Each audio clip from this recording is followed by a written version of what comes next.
And welcome to She Thinks, a podcast where you're allowed to think for yourself. I'm your host, Beverly Hallberg, and joining us today is Lieutenant Governor Mark Robinson of North Carolina. He's going to discuss critical race theory, combating woke ideology in schools, and the left's belief that Black Americans who are Republicans are white supremacists. And he's also going to share his own personal story. But before we bring on the Lieutenant Governor, a reminder for our podcast listeners that we've expanded to video. If you're watching us now, you already know where to find us. But for our listeners, all you have to do is go to Independent Women Forum's YouTube channel and subscribe. And of course, you can still listen to the podcast on iTunes, Google Play, Spotify, and Acast. Now for today's guest, Mark Robinson is a native of Greensboro, North Carolina, and a proud Army veteran who is serving as the 35th Lieutenant Governor of North Carolina. He is the first Black American to hold the office and ran on the message of common sense conservatism, which is protecting the life of the unborn, defending the Second Amendment, giving parents back control over their child's education, standing up for law enforcement, addressing veterans' cares, and also enacting election reform. He and his wife are blessed to have 2 children and 2 grandchildren, and we are blessed to have you on She Thinks today. Thank you so much for joining us. Thank you for having me here. It's a pleasure to be here. And so I just thought before we get into those really tough issues that we mentioned up top, I would just love to hear a little bit about your early life. You've been very vocal just about how strong your mother was, and she had that foundation of hard work. And I was wondering, did you always believe that you could achieve anything, that the American dream was always there for you? Well, actually, when I was very young, I didn't, because the world seemed so closed off to me because we were poor, and we lived in a kind of we lived in a neighborhood on the east side of Greensboro. The world seemed kind of closed off to me. But the older I got, the more, I listened to my mom and listened to a lot of the people I was blessed to have contact with in my life, who mentored me, people who taught me in school, people who told me that I had talents that I could take advantage of, and saw people who looked like me and had backgrounds like me who were succeeding in life. I began to realize that the world is open to everyone. In America, the world is open to everyone, and that I could achieve anything that I put my mind to. So by the time I got to high school, I was ready to take over the world. And you became a household name in 2018 when you delivered this incredibly strong address to the Greensboro City Council. You were defending the Second Amendment, and this speech went viral and to date has been viewed over 200 million times. I want to play a clip of that, and then I want to have you give a little bit of background about what took place. So let's go ahead and roll that clip. I've heard a whole lot of people in here talking tonight about this group and that group, and domestic violence and blacks, these minorities and that minority. What I want to know is, when are you all going to start standing up for the majority? And here's who the majority is. I'm the majority. I'm a law-abiding citizen who's never shot anybody, never committed a serious crime, never committed a felony. I've never done anything like that. But it seems like every time we have one of these shootings, nobody wants to put the blame where it goes, which is at the shooter's feet. You want to put it at my feet. You want to turn around and restrict my right. And so take us back to that moment. That was roughly 3 years ago when you gave speech. At that point in time, did you have any idea that you'd be running for political office and be sitting here as the Lieutenant Governor of North Carolina? Actually, no. 20 minutes before that, I had no idea that I would even be speaking. I had not planned to speak at that meeting.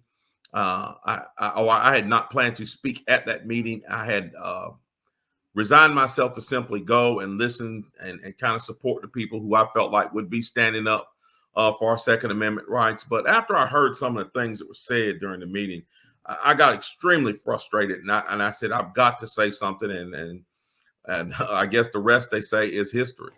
And what led you then to running for office after this speech? Did everybody come up to you and say, please run for office? Or did you just kind of have that in you where you realized, I'm a powerful speaker, maybe I can use my platform to do something in addition to what I'm already doing?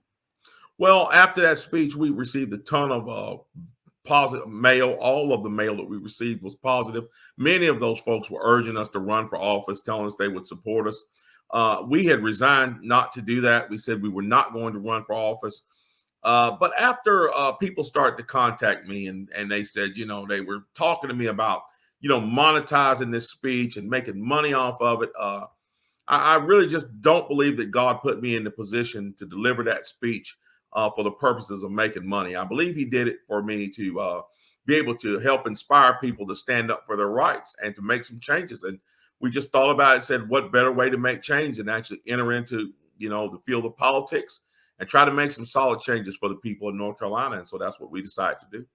And something that you did here was speak up. And something that we have seen in the past year has been people of all walks of life speaking up at school board meetings. Parents who never thought that they were going to get in front of a crowd, in front of a school board, and share their opinions. Do you think that there is a ground swelling of Americans who are willing to speak up because they're so concerned about what's taking place? So similar to what you found, you felt that things were not going the way they ought to be. You needed to speak up. Is that what you're seeing from Americans? Absolutely. And we need to see even more of it because that is the American way. The very founding of our country did not start with the shot heard around the world. The founding of this nation, the fight for our independence, so to speak, started in taverns and in homes and in businesses where people talked about the ideas of liberty and the ideas of independence and the ideas of being able to have a free nation separate from Great Britain. It started with a conversation. It started with people who were bold enough to stand up in their homes and in churches and at their businesses and declare that they wanted their freedom. And and it's been that way ever since. Our government is structured. It's by the people, of the people, by the people, for the people, and we are the people. And if our voices are not being heard in the halls of our government, it's going to be less than. And right now, I would submit to you that our government is less than. It is off of its mission. And the reason why it's off is because we have not been speaking up, but we are starting to see that change in North Carolina. We certainly saw it change in Virginia, and we're seeing it change all across the nation, and that's a very good thing. And I'm glad you brought up Virginia because I wanted to get your feedback, your insight on what the criticisms have been for the new Lieutenant Governor of Virginia, Winsome Sears. She is the first female Lieutenant Governor, the first Black governor, lieutenant governor in Virginia, and she has gotten a lot of racial things said about her. I want us to play a clip here. This is an example of Michael Eric Dyson on MSNBC earlier this month, and he had a one-on-one with Joy Reid, and this is what he had to say about the election of Winsome Sears. You are doing what all political figures must do, make choices. The problem is here, they want white supremacy by ventriloquist effect. There is a black mouth moving, but a white idea through the running on the runway of the tongue of a figure who justifies and legitimates the white supremacist practices. Tell me, what do you think when you hear that? I'm just going to be completely honest with you. A clown like this fella Dyson, I don't listen to anything that he says because everything that's filtered through his mouth is nothing but a bunch of bigotry. Instead of celebrating Virginia having its first black or having a first black female lieutenant governor, he denigrates it because this person is against his political ideology. And not only is he denigrated, he denigrates it with falsehoods. Winsome Sears is entitled to her own opinion just like anyone else is. And to say that her ideas, because she holds them, are white ideas are ridiculous. The foolishness that comes out of some of these media outlets, the racism that comes out of some of these media outlets, it's just absolutely mind-numbing. I've seen it countless times in the past, and we're going to continue to see it until we push back on these folks and tell them we're not going to tolerate it. And so let me talk. Go ahead. I'm sorry. No, I'm sorry. I would just say, so pushing back, what is your advice to people on the right way to push back against this? I think once we hear those things, we need to speak up against them in the most peaceful and demonstrative way possible. A person who would say that because a black person has ideas that are contrary to the way they believe, to say that that person is a ventriloquist dummy is not only is it shocking, it actually goes against their own thinking, because these are the folks who will tell you that folks are entitled to their own opinions, should be able to speak up and express their own opinions. But when they do, and they don't line up with theirs, then all of a sudden that person is less than. And so we've got to stand up and push back against them and not be afraid to speak up and push back against them. And I wish I could say that clip is an isolated situation, but as you have been saying, it is something that is growing across the country. And we are seeing this within schools, critical race theory. And we've also heard the narrative that critical race theory is not actually being taught in school. So when you hear somebody say that, what do you say in response? What I say in response, if it's not being taught in schools, why are you so vehemently against us trying to ban it? You know, it's the same thing that I got when I started our task force here in North Carolina about indoctrination in our schools. You know, first they told us it was a figment of our imagination. Then when we collected data and proved that it was true, they said it was a conspiracy-driven issue. Now that we've presented materials that are pornographic in our schools, they choose to ignore us and say that we're overreacting. You know, the simple fact of the matter is we know this. We know that critical race theory exists. We know what it is. We know that it is a style of teaching where it's intricate, it's weaved into the teaching. It's not necessarily a course, but it's a way of thinking that's weaved into education. We've learned how to spot it. And we need to root it out and we need to get rid of it. Those folks who are standing against us always want to say that it's not being taught. But if it's not being taught, why are you so vehemently against our efforts to get rid of it?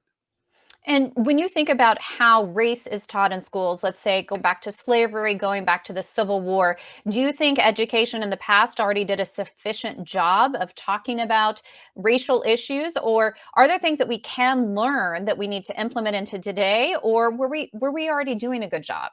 I would submit to you that we already were. I can remember back in the 80s when I was first learning in school about the Civil War, and I had a very good teacher, an individual named Mr. Richard Sisk, and I distinctly remember him saying in class one day that slavery wasn't a white issue or black issue, it was a human issue, and that slavery needed to be solved by good people of all, was ended by good people of all colors.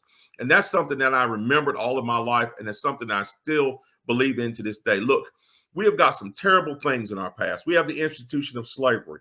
We have a long history in the past of not treating women fairly. But when you go back and you look at every problem that we've ever faced in this nation, we have tackled those issues and defeated those issues. And here's how we did it.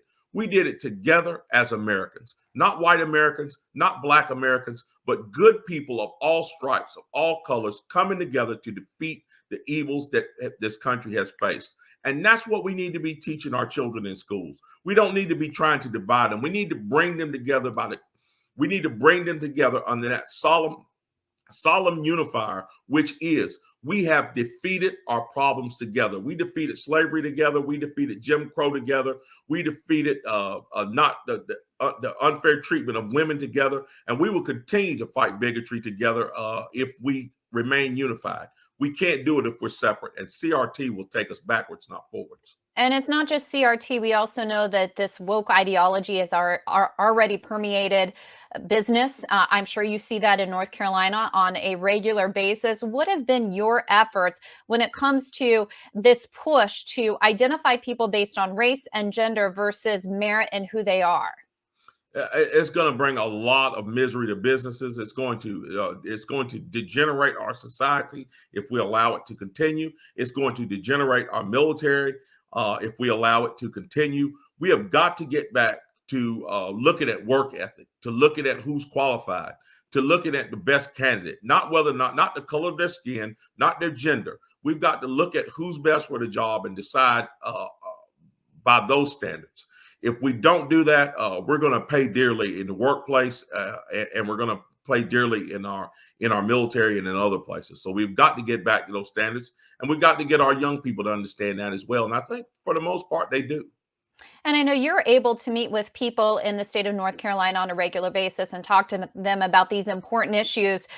I know that we hear one thing in the news, and sometimes it just seems so dire that we're falling behind. There's no way we can get back to the America that we do know can create the American dream for everyone. But do you see a different side talking to people day in and day out without the lens of the media? Do you find that more people are in agreement that instead of dividing people, we actually need to come together?